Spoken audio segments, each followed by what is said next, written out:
ಎಲ್ಲ ಸ್ಪರ್ಧಾತ್ಮಕ ಪರೀಕ್ಷೆಗಳಿಗೆ ಸಂಬಂಧಿಸಿದಂತೆ ಪ್ರಚಲಿತ ವಿದ್ಯಮಾನಗಳ ಕುರಿತಾಗಿ ಡೈಲಿ ಅಪ್ಡೇಟ್ ಮಾಡ್ತಾ ಇದ್ದೀನಿ. ಹಾಗೆ ಈ PDF ಅನ್ನು ನೀಡ್ತಿರೋ ವೀರೇಶ್ ಚಾಲಿಯಾಳ್ ಅವರಿಗೆ ಧನ್ಯವಾದಗಳು. ಇವತ್ತಿನ ಭಾಗದಲ್ಲಿ ದಿನಾಂಕ 10 ಮತ್ತು ದಿನಾಂಕ 11/3/2019 ಪ್ರಚಲಿತ ವಿದ್ಯಮಾನಗಳ ಕುರಿತಾಗಿ ಮಾಹಿತಿಯನ್ನು ನೀಡ್ತಾ ಇದ್ದೀನಿ. ಹಾಗೆ ಈ ಪ್ರಚಲಿತ ವಿದ್ಯಮಾನಗಳು ತುಂಬಾನೇ ಇಂಪಾರ್ಟೆಂಟ್. ಯಾಕಂದರೆ ಇತ್ತೀಚೆಗೆ ಬರುವಂತಹ ಎಲ್ಲ ಪತ್ರಿಕೆಗಳಲ್ಲಿ ಮೇನ್ ಕ್ವೆಶನ್ಸ್ ಇರೋದು ಪ್ರಚಲಿತ ವಿದ್ಯಮಾನಗಳ ಮೇಲೆ. ಹಾಗಾಗಿ ಈ ನೋಟ್ಸ್ನ ಡೈಲಿ ಫಾಲೋ ಮಾಡ್ತಾ ಇರಿ. ಹಾಗೆ ಹೆಚ್ಚಿನ ವಿಡಿಯೋಗಳಿಗಾಗಿ ನಮ್ಮ ಚಾನಲನ್ನು ಸಬ್ಸ್ಕ್ರೈಬ್ ಮಾಡಿ. ಯುವ ಸ್ವಾಭಿಮಾನ ಯೋಜನೆ ಇದು ಮಧ್ಯಪ್ರದೇಶ ರಾಜ್ಯ ಸರ್ಕಾರ ರೂಪಿತವಾಗಿರುವಂತಹ ಯೋಜನೆಯಾಗಿದೆ. ಈ ಒಂದು ಯೋಜನೆಯಡಿ 40 ವಿವಿಧ ಸ್ವರೂಪದ ಕೆಲಸಗಳನ್ನು ಗುರುತಿಸಿ ನಿರುದ್ಯೋಗಿ ಯುವಕರಿಗೆ ತರಬೇತಿ ನೀಡುವುದು ಈ ಯೋಜನೆಯ ಪ್ರಮುಖ ಉದ್ದೇಶವಾಗಿದೆ. ಇಥಿಯೋಪಿಯಾ ವಿಮಾನ ದುರಂತ. ಇಥಿಯೋಪಿಯಾದ ವಿಮಾನ ಅಂದರೆ ಬೋಯಿಂಗ್ 737.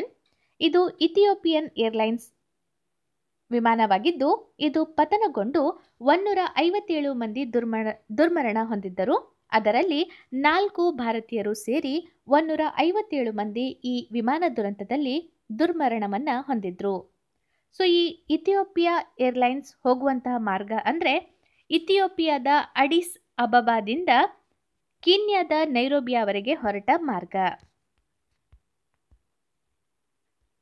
ಲೋಕಸಭೆ ಚುನಾವಣೆಗೆ ಕೇಂದ್ರ ಚುನಾವಣಾ ಆಯೋಗ ದಿನಾಂಕವನ್ನು ಘೋಷಣೆ ಮಾಡಿದೆ. ಚುನಾವಣಾ ಆಯೋಗದ ಮುಖ್ಯಸ್ಥರ ಅಂದರೆ ಸುನೀಲ್ ಅರೋರಾ. ಸೊ ನಿಮಗೆ ಪ್ರಶ್ನೆ ಬಂದೇ ಬರಬಹುದು, ಚುನಾವಣಾ ಆಯೋಗದ ಮುಖ್ಯಸ್ಥರು ಯಾರು ಅಂತ. ಯಾಕಂದರೆ ಈಗ ಚುನಾವಣಾ ಸಮಯ ಇರೋದ್ರಿಂದ ಈ ಪ್ರಶ್ನೆ ಬರಬಹುದು. 7 ಹಂತಗಳಲ್ಲಿ ಭಾರತದಾದ್ಯಂತ ಮತದಾನ ನಡೆಯಲಿದೆ. ಕರ್ನಾಟಕದಲ್ಲಿ ಒಟ್ಟು 2 ಹಂತದಲ್ಲಿ ಚುನಾವಣಾ ಜರುಗಲಿದೆ. ಮತದಾನ ದಿನಾಂಕವನ್ನು ಏಪ್ರಿಲ್ 18 ಮತ್ತು ಏಪ್ರಿಲ್ 23ರಂದು 2 ಹಂತದಲ್ಲಿ ಚುನಾವಣೆ ನಡೆಯಲಿದ್ದು ಏಪ್ರಿಲ್ 14ರಂದು, ಏಪ್ರಿಲ್ 18ರಂದು 14 ಮತಕ್ಷೇತ್ರಗಳಲ್ಲಿ ಹಾಗೂ ಏಪ್ರಿಲ್ 23ರಂದು 14 ಮತಕ್ಷೇತ್ರಗಳಲ್ಲಿ ಚುನಾವಣೆ ನಡೆಯಲಿದೆ. ಸೊ ಈ ಚುನಾವಣೆಯ ಅಂದರೆ 2019ನೇ ಸಾಲಿನ ಚುನಾವಣೆಯ ಪ್ರಮುಖ ಅಂಶಗಳೆಂದರೆ 90 ಕೋಟಿ ಮತದಾರರು. ಸೊ 46.5 ಕೋಟಿ ಪುರುಷರು, 43.2 ಕೋಟಿ ಮಹಿಳೆಯರು ಹಾಗೂ 33,109 ತೃತೀಯ ಲಿಂಗಿಯ ಮತದಾರರು ಈ ಬಾರಿ ಮತದಾರರ ಪಟ್ಟಿಯಲ್ಲಿ ಇದ್ದಾರೆ.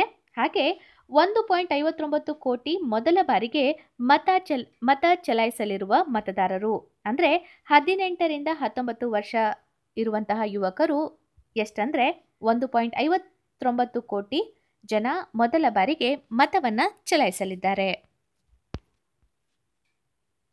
ಪದ್ಮಲಕ್ಷ್ಮಿ ಇವರು ನಟಿ, ರೂಪದರ್ಶಿ, ಟಿವಿ ನಿರೂಪಕಿ ಹಾಗೂ ಆಹಾರ ತಜ್ಞೆ ಮತ್ತು ಭಾರತೀಯ ಮೂಲದ ಅಮೆರಿಕ ಲೇಖಕಿ.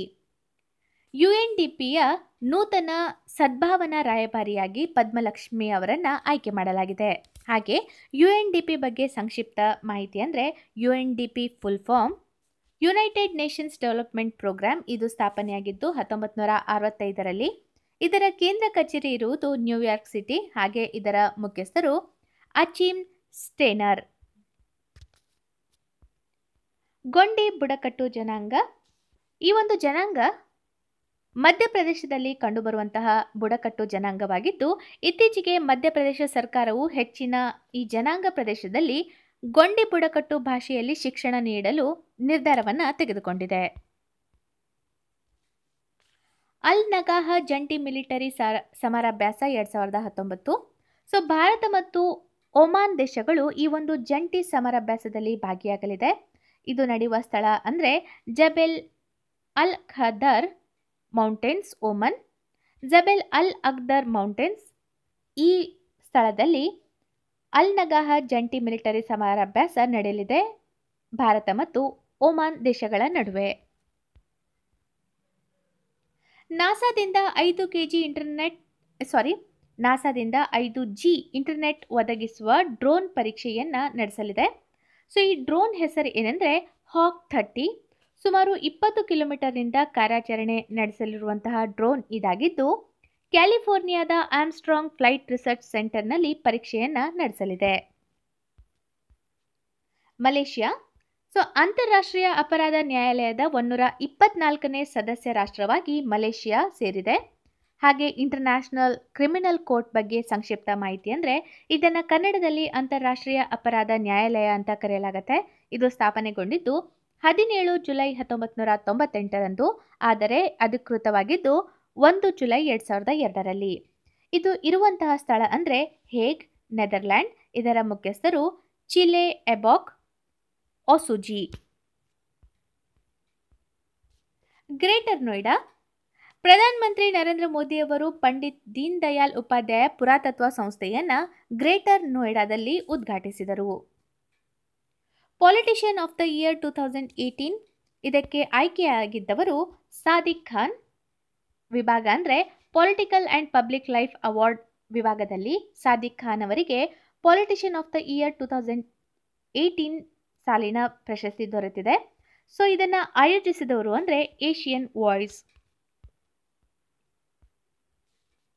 ಕೇನ್ ತನಕ ಗಿನ್ನಿಸ್ ದಾಖಲೆಯನ್ನು ನಿರ್ಮಾಣ ಮಾಡಿದ್ದಾರೆ. ಯಾವುದರಲ್ಲಿ ಅಂದರೆ 116 ವರ್ಷ ವಯಸ್ಸಿನ ಜಪಾನ್ ದೇಶದ ವರಾದ ಕೇನ್ ತನಕ ಅವರು ಜಗತ್ತಿನ ಅತ್ಯಂತ ಹಿರಿಯ ಮಹಿಳೆ ಎಂಬ ಗಿನ್ನಿಸ್ ಗೌರವಕ್ಕೆ ಪಾತ್ರರಾಗಿದ್ದಾರೆ. ಎಕ್ಸಾಮ್ನಲ್ಲಿ ಬರಬಹುದು, ಜಗತ್ತಿನ ಅತ್ಯಂತ ಹಿರಿಯ ಮಹಿಳೆ ಎಂಬ ಗಿನ್ನಿಸ್ ರೆಕಾರ್ಡ್ ಮಾಡಿರುವಂತಹ ಮಹಿಳೆ ಪಾತ್ರಕ್ಕೆ ಯಾರು ಪ್ರಶಸ್ತಿಯನ್ನು ಪಡ್ಕೊಂಡಿದ್ದಾರೆ ಅಂತ ಪ್ರಶ್ನೆ ಬರಬಹುದು. ಕೇನ್ ತನಕ. ಅನ್ನಾಯ್ ದಿವ್ಯಾ. ಲಿಂಕ್ಡ್ ಇನ್ ಪ್ರಭಾವಿಗಳ ಪಟ್ಟಿ 2018ರಲ್ಲಿ ಅನ್ನಾಯ್ ದಿವ್ಯಾ ಅವರು ಸೇರ್ಪಡೆಯಾಗಿದ್ದಾರೆ. 2017ರಲ್ಲಿ ಬೋಯಿಂಗ್ 777 ವಿಮಾನವನ್ನು ಚಾಲನೆ ಮಾಡಿದ ವಿಶ್ವದ ಅತಿ ಕಿರಿಯ ಮಹಿಳಾ ಪೈಲಟ್ ಎಂಬ ಖ್ಯಾತಿ ಪಡೆದಂತಹ ಭಾರತೀಯ ಪೈಲಟ್ ಇವರಾಗಿದ್ದಾರೆ ಅನ್ನಾಯ್ ದಿವ್ಯಾ ಅವರು. ಇವರನ್ನು ಲಿಂಕ್ಡ್ ಇನ್ ಪ್ರಭಾವಿಗಳ ಪಟ್ಟಿ 2018ರಲ್ಲಿ ಇವರನ್ನು ಸೇರ್ಪಡೆಗೊಳಿಸಲಾಗಿದೆ.